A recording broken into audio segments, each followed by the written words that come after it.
எல்லாரையும் வாழ்த்தி வரவேற்கிறேன். இங்க பேச வந்திருக்கிறது மத நல்லிணக்கத்தை பத்தி.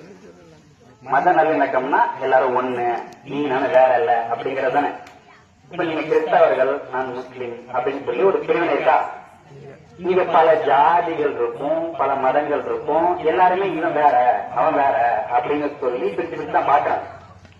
இது வேற இல்லைங்கிறதுக்கு ஒரே ஒரு உதாரணம் சொல்லவா? அப்ப எல்லாரும் அந்த பிழைய பாருங்க, எல்லாருக்குமே அது ஒரே மாதிரிதான் தெரியும். அப்ப எப்படி நீங்களும் நானும் வேறையாக முடியும்? இந்த ஒன்ன வச்சு என்ன தெரிஞ்சுக்கலாம்? நீங்களும் நானும் வேற இல்லைங்கிறது தெரியும். எல்லா மதங்களும் ஆரம்பத்துல என்ன சொல்லும்?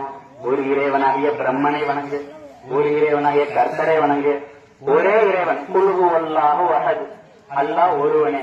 அப்ப எல்லாரும் ஒண்ணுதான் சொல்றாங்க. பின்னாடிதான் என்னாச்சு? மனிதர்களை நீங்க சொல்ற இந்த சாத்தான் குலப்பி விட்டதன் காரணமாக சாத்தாவோட என்ன தெரியுமா? இங்க நம்ம பேச மத நல்லிணக்கம் அங்கங்க எதுக்காக நடத்தப்படுது? ஏன்னா ஒருத்தன் என்ன பண்ணுவான், நான் உயர்ந்தவன் அப்படின்னு சொல்லி மக்களை தாழ்ந்தவங்களா காட்டி அவன் மட்டுமே வாழ்ந்துட்டு இருப்பான். அவன் அந்த மதத்தை எதுக்கு யூஸ் பண்ணுவான்னா, ஒரு அரசியல் செய்வதற்கும் தான் தானே சுயமாக நல்லா வாழ்றதுக்கும் என்ன பண்ணுவான், யூஸ் பண்ணிக்குவான்.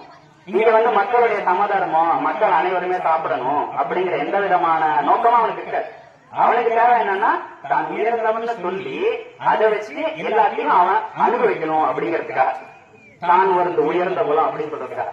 அப்ப இதுக்காகத்தான் என்ன பண்ணாங்க, மனிதர்களை பல ஜாதிகளாக பல மரணங்களாக பிரித்தார்களே ஒழிய நாம் ஒன்றும் வேற வேற கிடையாது.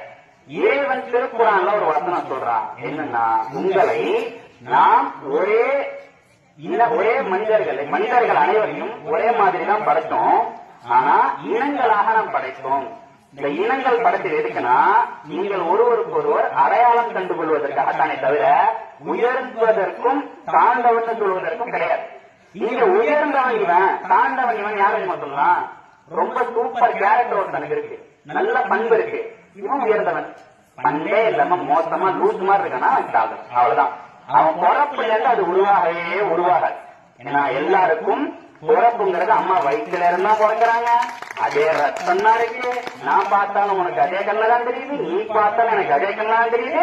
அப்படி பார்க்கும்போது பிறப்பில் அப்படிங்கிற பட்சத்துல மதமும் கிடையாது, எதுவுமே கிடையாது. அவன் கத்துக்கிறது, அவன் பண்பை வளர்த்துக்கிறது, இதுலதான் விஷயமே இருக்கு. சரி, எதற்காக இப்படி பிரித்து வைத்திருக்கிறார்கள் சொன்னா, மத ஓட்டு தனியா இருக்கு, ஜாதி ஓட்டு தனியா இருக்கு. மதம் தனியா அதுக்குன்னு ஒரு தனியா போட்டுக்குவாங்க, ஜாதிக்கு தனியா போட்டுக்குவாங்க. அப்ப அரசியல் செய்வதற்காக நம்மை பிரித்து வைத்து ஒரு ஆட்டு மந்தை கூட்டம் போல உபயோகப்படுத்துகிறார்களே தவிர உண்மையில் நாம் அனைவரும் ஒன்றே என்பதை புரிந்து கொள்ள வேண்டும். இதே இந்துக்களுடைய ரிக்வேதத்தின் அடிப்படையில பார்ப்போம். அதுல என்ன சொல்லப்படுது? மனிதர்கள் யாருக்கும் தாழ்வும் கிடையாது, உயர்வும் கிடையாது அப்படின்னு. கிறிஸ்டியன் பைபிள்ல மத்தேயுல ஒண்ணு என்னன்னா, love your neighbour as yourself. உங்க கூட இருக்கிறவங்கள நீங்க என்ன பண்ணுங்க, நேசிங்க, உங்களை மாதிரியே நேசிங்க. அதே இஸ்லாமிய என்ன சொல்லுது? தான் எதை விரும்புவானோ அதுலயே தன் சகோதரனுக்கும் விரும்புவான் அப்படின்னு சொல்லுது. அப்ப 3 மாதங்களுமா இருக்கட்டும், யாரா இருக்கட்டும், எல்லாருமே சொல்லுவது எதை அப்படின்னா அனைவரும் சமம் என்பதுதான். அப்ப பின்னாடி வரக்கூடிய காலங்கள்ல தான் நம்ம பிரித்து வைத்திருக்கிறார்களே தவிர ஒரே ஆளுதான் நம்ம அனைவருக்கும் இறைவன் என்பதை புரிந்து கொள்ள வேண்டும். அது கர்த்தர், பிரம்மர், அல்ல என்ற பெயர் தான் உள்ளே தவிர இது 3 வேற வேற ஆள் கிடையாதுங்கிறத தெரிஞ்சுக்கணும். இன்னொன்னு, இந்த உயர்வு இருக்குல்ல, நான் உயர்ந்தவன் நான் தான் எல்லாமே.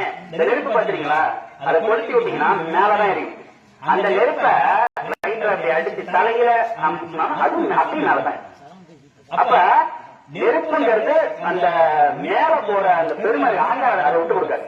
அந்த நெருப்பினால் படைக்கப்பட்டதுதான் சாத்தான்ங்கிறது உங்களுக்கும் தெரியும், அனைவருக்கும் தெரியும். அந்த சாத்தான் என்ன சொன்னுச்சு, மனிதனை படைக்கும் போது மனிதன் இந்த அனைத்தையும் பராமரிக்கக்கூடிய பொறுப்பு இருக்குல்ல. இப்ப இந்த இடத்த பராமரிக்கிறது மனிதன் தான், இந்த இடத்துல வீடு கட்டி வாழ்ந்துருக்கிறது மனிதன் தான், ஆற பராமரிக்கிறது மனிதன் தான், ரோட பராமரிக்கிறது மனிதன், எல்லாம் மனிதன் தான். அப்ப மனிதன் தான் எல்லாத்தையும் பராமரித்துக் கொண்டிருக்கிறான். இந்த பதவி மனிதன் கொடுக்கப்பட்டது. இந்த பதவி மனிதனுக்கு யாரால் கொடுக்கப்பட்டது? இறைவனால் கொடுக்கப்பட்டது. இந்த சாத்தான் என்ன பண்ணது, இவன் உயர்ந்தவன் கிடையாது, நான் நெருப்புடா அப்படின்னு. அப்ப அந்த நெருப்புடா அப்படிங்கிற அந்த வார்த்தை இருக்குல்ல, யாரோட சாத்தானோட வார்த்தை. அப்ப என்ன சொல்ல வர சாத்தான்? நான் உயர்ந்தவன் சொல்ல வரான்.